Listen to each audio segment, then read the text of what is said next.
This video is going to be all about asymptotes of rational functions. So starting with the definition, an asymptote of a function is a line that the graph of the function approaches. This is equivalent to saying that the distance between the graph of the function and its asymptote gets smaller and smaller. An asymptote may be horizontal, vertical, or slant, or any other type of curve. So let's take a look at these graphs that we have and identify the types of asymptotes we're looking at. The first graph has numerous asymptotes. We have the one that is parabolic, and you're not going to encounter any of these beyond this graph, but the function follows that curve as it moves down. And then it also has a vertical asymptote right here, where it looks like as the function approaches the asymptote, it gets closer and closer to that vertical line. On this one, we have a horizontal asymptote. So it looks like the function, if we were looking at how it approaches the line, it looks like it's getting closer and closer, or the distance is becoming practically zero as we get close to that line.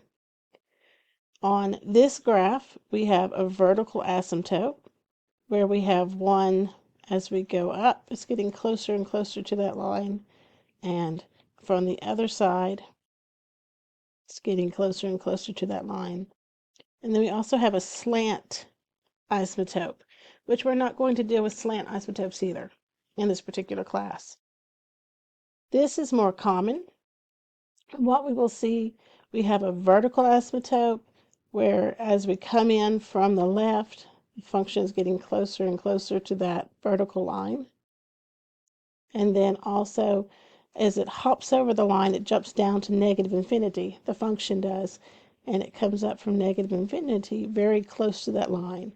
And as x moves to the right, the function moves further away. And then we also have a horizontal asymptote, which you can see over here on the left. It looks like it's getting very close to that that horizontal line. And over here on the right, it's getting close to that line. And then finally, we have the classic example where you have the vertical and the horizontal asymptote showing up in such a way that the graph hugs one corner of that intersection on the left and then going down to negative infinity, and then it hugs the other corner of that intersection for that vertical and that horizontal asymptote. The study of asymptotes and rational functions is very important because asymptotes can give you an idea of what the end behavior is of your rational function. And if you recall, end behavior is what the function graph is doing as x or y goes out towards infinity or negative infinity. So we have some definitions here on this page. The vertical line x equals a is a vertical asymptote if as x approaches the line from the left or the right, the value of the graph approaches infinity or negative infinity.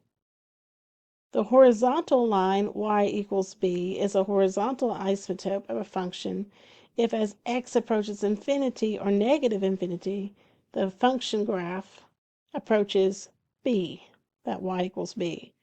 So horizontal asymptotes take the form y equals, and vertical asymptotes take the form of x equals. Now we're going to start off by finding vertical asymptotes. So we are only dealing with prime rational functions, where the numerator and the denominator do not share common factors. So for our functions, a vertical asymptote happens when the denominator equals 0. So on remark 3, it points out that the domain of a rational function consists of the intervals of the x-axis separated by the vertical asymptotes. So if you find exclusions on the domain, you've automatically found your vertical asymptote. Now, example 6 starts off with find and draw the vertical asymptotes of each function below. And we're not going to graph the function yet, because graphing the function requires finding the x-intercepts and the y-intercepts and the general behavior of the function. But if we're going to find the vertical isotope, it comes back down to the denominator. So the exclusion on the domain is x cannot equal 3. So over here at 3, we dot in that vertical isotope, x equals 3. We can see it on our calculator if we enter in the function 7 over x minus 3 and then hit graph. You can see there's a wide space being separated on this calculator screen, and there is a vertical line that is happening around 3 that is pulling this graph to negative infinity on the left-hand side and pulling it up to positive infinity on the right-hand side.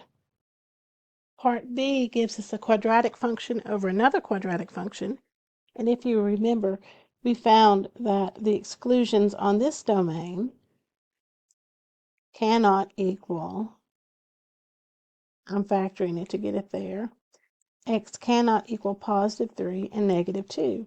And we worked this one on a previous video where we were just working on the domain of a rational function. So to put in our vertical isotopes, we're going to dot in a vertical line where x equals negative 2, and then another vertical line where x equals positive 3. On part C, the denominator is factored for us. So x minus 1 cannot equal 0, 2x plus 1 cannot equal 0, and x minus 3 cannot equal 0. So x cannot equal 1, x cannot equal 1/2, and that's a negative 1/2, and x cannot equal 3. So to mark that on our graph, we would have a vertical line at x equals 1, a vertical line at x equals a negative 1/2, and a vertical line at x equals 3. The last part of this example, D, did not give us a graph for us to show that, but we can still find or discuss where the vertical asymptotes may be. And you notice it starts off with x squared plus 9, and it cannot equal 0. In the real number plane, that's telling us that we will not get a real solution to this because we have x squared cannot equal negative 9, and if I took a square root of that, I would get imaginary solutions. So this particular function does not have a real vertical asymptote. So I'm just going to say no real vertical asymptotes because of how the denominator works. I will point out, if you're interested, if there's not a vertical asymptote in this particular type of function, it most likely will work out to a slant asymptote.